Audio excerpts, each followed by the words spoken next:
Halo teman-teman semuanya, video kali ini kita akan bahas tentang 8 tips agar kamu sukses memulai digital marketing.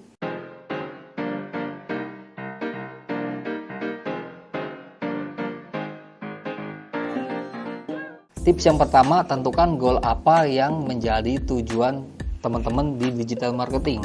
Nah, goal ini ada dua yang biasa dipakai, itu adalah teman-teman untuk branding kah atau teman-teman untuk selling ya, atau untuk penjualan. Kenapa teman-teman harus menentukan goal? Karena beda ya teman-teman. Kalau teman-teman ingin branding itu beda nanti konsepnya. Kalau teman-teman ingin selling itu beda konsepnya. Jadi biar enggak tercampur aduk nanti konsepnya. Jadi ketika teman punya goal di awal itu paham. Pahamnya apa? Target saya adalah branding, berarti kan branding itu kan seberapa banyak orang itu mengenal produk teman-teman. Nah, seperti itu. Itu udah bisa ketemu nanti hasilnya, targetnya ke sana. Nah, sebaliknya kalau tujuannya adalah selling, berarti teman-teman itu goalnya itu adalah seberapa banyak. Nah, dengan digital marketing ini produk teman-teman itu terjual. Dan perlu diingat, nggak semua penjualan itu terjadi bisa langsung dengan metode atau funneling langsung ke selling.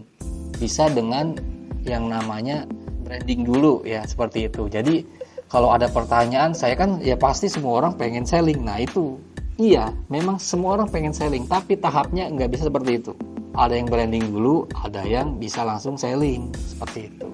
Oke, poin yang kedua adalah pahami pasar teman-teman itu ada di mana.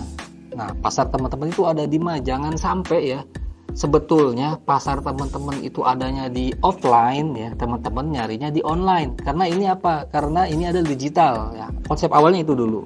Kalau pasar teman-teman adanya di offline, itu sebaiknya kejar di offline. Tapi kalau teman-teman ada di digital, baru teman-teman kerja di online. Setelah poin pertama ini teman-teman lalui, baru teman-teman bisa menentukan pasarnya itu ada di mana, entah itu lokasinya, entah itu dari demografinya seperti apa, kebiasaan-kebiasaan konsumen teman-teman seperti apa, dan lain sebagainya. Itu baru bisa dipahami. Nah, yang ketiga adalah pilih platform apa atau platform yang mana yang harus segera teman-teman pelajari lebih dulu. Nah, ini poin ini penting. Karena apa teman-teman ya? Teman-teman ini harus paham ketika teman-teman sudah tahu goalnya, kemudian sudah tahu target pasarnya di mana. Teman itu harus paham ini platformnya ini yang diserang dulu ini yang mana, seperti itu.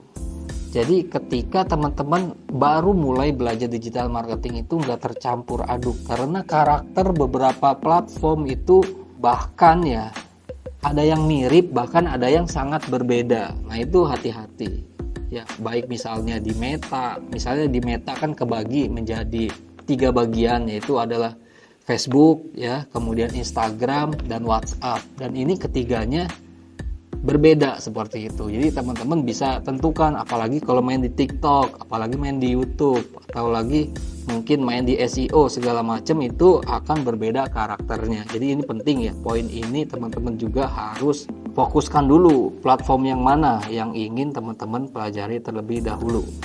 Nah, yang keempat, berlanjut nih dari poin yang ketiga.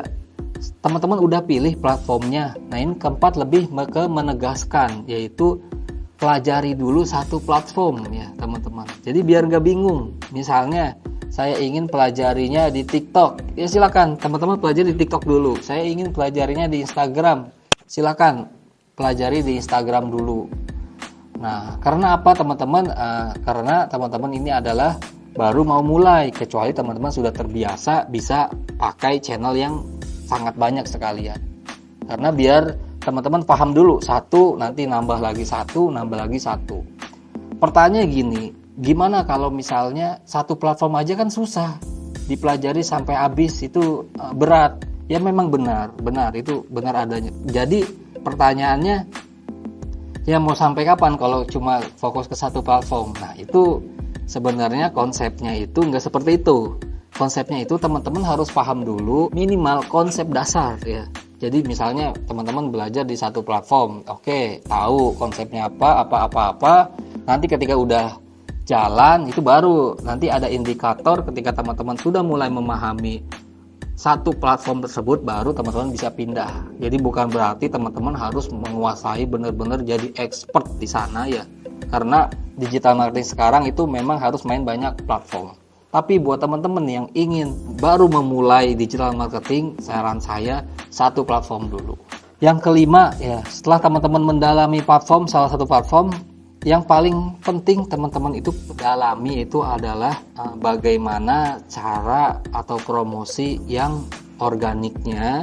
Kemudian yang kedua adalah bagaimana cara promosi yang berbayarnya. Ya, karena gini teman-teman, sekarang ini dua hal ini adalah saling menjaga. Contoh, misalnya teman-teman organik, tujuannya buat apa organik? Organik itu adalah tujuannya untuk merawat orang-orang yang udah dapat iklan teman-teman. Ya, misalnya teman-teman punya para follower itu dirawat dengan cara organik. Ya, kemudian cara berbayar ya. Contohnya esensi berbayar itu adalah kita ingin memotong jalur, ingin mendapatkan calon-calon konsumen baru. Nah, ini saling berhubungan ya. Jadi ada yang tugasnya itu mencari calon-calon konsumen baru secara cepat, yaitu dengan beriklan atau berbayar. Dan ada yang tugasnya untuk menjaga konsumen, dan ini secara umum yaitu cara-cara organik. Nah, di zaman sekarang ini harus dua-duanya harus jalan, baik organik maupun traffic yang berbayar. Nah, poin yang keenam ini lebih ke cara teman-teman belajar nanti. Ketika teman-teman mulai masuk di pembelajaran digital marketing ini, pastikan teman-teman itu mempelajari 3 hal, yaitu adalah pertama mindsetnya, kemudian adalah polanya seperti apa, dan yang terakhir adalah tekniknya seperti apa, yang supaya teman-teman itu nggak salah jalan nanti. Jadi langsung, misalnya contoh, ketika teman-teman mulai belajar, teman-teman langsung belajarnya ke teknis, sedangkan mindset dan polanya itu nggak dikuatin, itu salah juga. Bisa teknis tapi nggak tahu mindset, nggak tahu pola, itu bisa kebablasan nanti belajarnya. Jadi saya sarankan teman-teman berurutan, mulai dari mindsetnya dulu, pelajari, kemudian polanya seperti apa, dan yang terakhir itu baru teknisnya.